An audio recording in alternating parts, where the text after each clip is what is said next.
Every night at exactly 3:33 a.m., my phone would ring. An unknown number every single time. My name is Aarav. I had just moved into an old apartment on the edge of the city. The rent was cheap, the neighborhood was quiet, and before leaving, the landlord gave me one strange warning. If you hear something unusual at night, don't pay attention to it. I laughed it off. After my first night shift, I fell asleep almost instantly. Then, my phone rang. I looked at the screen. No name, just an unfamiliar number. The time was exactly 3:33 a.m. I answered.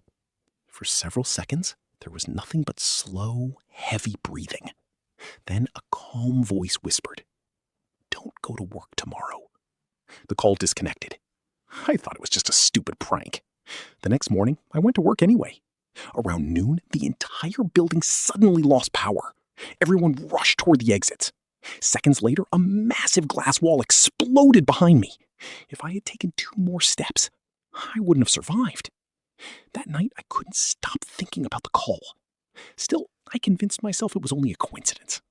The next night, at exactly 3:33 a.m., my phone rang again. The same number. The voice sounded calm. "Today, a man in a red jacket will bump into you.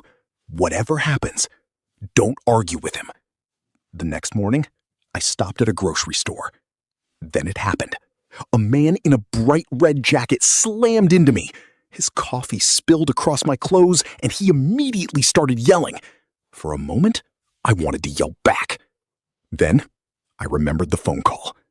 Without saying a word, I walked away. Only minutes later, I heard people screaming. The same man had been struck by a speeding truck.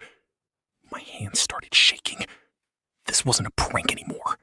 At sunrise, I decided to leave the city forever. I reached the bus station, hoping it was finally over. Then, my old phone suddenly powered itself on. That was impossible. I had removed the battery days ago. The screen lit up. The time read 3:33 p.m. Only one word appeared. "Behind you." Slowly, I turned around. A man stood silently in the crowd, holding a phone exactly like mine. He smiled. At that exact moment, my phone started ringing. With trembling hands, I answered. The voice on the other end wasn't a stranger. It was my own voice. "If you're hearing this, please don't answer the first call." The line went dead. The man was gone. I never saw that number again. But sometimes, at exactly 3:33 a.m., I still feel that somewhere a phone is ringing. And maybe, this time, it's your number lighting up on the screen.